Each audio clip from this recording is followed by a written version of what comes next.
ஒரு குருவிக்கு அழகான கனவு. வண்ண வண்ண நதிகள், அழகான பறவைகள், அழகான மரங்கள், இப்படி மகிழ்ச்சி நிறைந்த அந்த மாயை உலகம் தெரிந்தது. அதை அடைய வேண்டும் என்று ஆசைப்பட்டது. அதற்காக ஒரு ஜோசியரிடம் வழி கேட்டது. எனக்கு பாதி வழிதான் தெரியும், அதற்காக உன் சிறகினை தர வேண்டும் என்றது.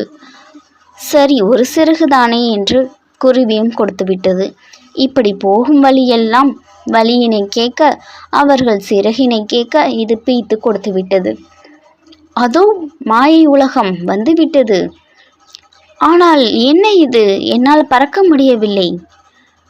அப்போதுதான் தெரிந்தது பறப்பதற்கான இறகினை அந்த குருவியிடம் இல்லை என்று. இப்படித்தான் நம்மளும். மகிழ்ச்சி என்பது வசதியில் இல்லை, நாம் செய்யும் ஒவ்வொரு செயலிலும் உள்ளது.